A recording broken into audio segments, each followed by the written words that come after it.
ఎవరికి కొంచెం ఓపిక ఉంది ఆ రోజు మీరు యజ్ఞంకి వస్తే మన దేవస్థానం ఫోటో ఇస్తాం. మన హరిద్వార్ నుంచి తీసుకొచ్చాము దేవస్థానం ఫోటో, జపమాల, మంత్రలేఖనం ఒక కిట్ ఉంది. ఆ కిట్ అక్కడ ఇస్తాము. మీకు ఎవరు వస్తే వాళ్ళకి ఇస్తాము. అది తీసుకొని పూజా స్థలంలో పెట్టి మీరు డైలీ జపం చేస్తే మీకు చూడండి, ఒక 2 నెలల 3 నెలల చేసి మీ మాట ఎట్లా ప్రభావం అవుతుంది మీ అమ్మాయి మీద, మీ తండ్రి మీద, మీ ఫ్రెండ్స్ మీద. గాయత్రి సాధకుడు 2 మాట చెప్పని మీకు ఇక్కడికి ఫీల్ అయ్యలేదు అంటే గాయత్రి సాధన ఫెయిల్. అలాగా జరుగుతుంది. ఒక గాయత్రి సాధకుడు మాట్లాడుతున్నాడంటే మీకు ఇలా వింటా ఇలా ఉంటుంది. అంత ప్రభావం ఉంది గాయత్రి మంత్రం మీద. దీనికోసం దాచిపెట్టారు ముందు మొదలగిస్తే మనము దుర్బలంగా అజ్ఞానంగా అయితే మన మీద రాజు చేయాలి కదా. మన జ్ఞానవంతులు అంటే బలవంతులు నా మీద ఎవరు రాజు, పులి మీద ఎవరు రాజు చేశారు. మనుషులు ఆడలు ఒక సింహం మీద ఎవరు రాజా ఉందా? ఎందుకు? వాళ్ళ శక్తి ఉంది, జ్ఞానం ఉంది, వృత్తి ఉంది. ఎవరు రాజు చేస్తారు వాళ్ళు? దుర్గల మీద అందరూ రాదు, అజ్ఞానుడి మీద అందరూ రాదు.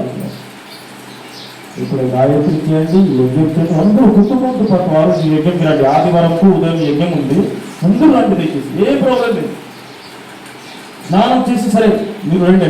ఆ రోజు చెప్తాం యజ్ఞం ఎట్లా చేయాలి.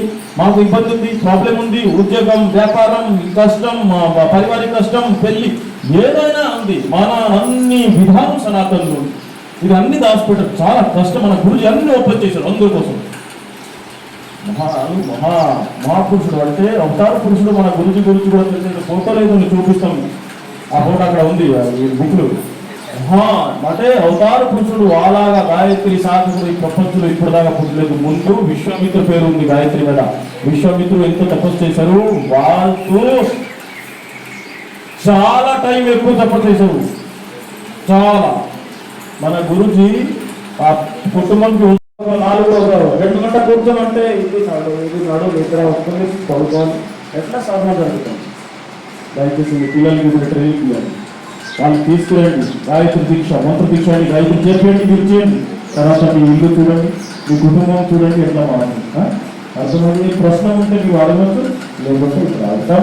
అందుకు రావాలి. శనివారంకి కలశయాత్ర దీపేసి శనివారం ఉంటే రాయండి, లేదంటే ఆదివారం ఉదయం తప్పకుండా అందరూ రావాలి, కలుపుతాం. ధన్యవాదాలు, నమస్కారం. అగ్రహారంలో యజ్ఞం దగ్గర పక్కన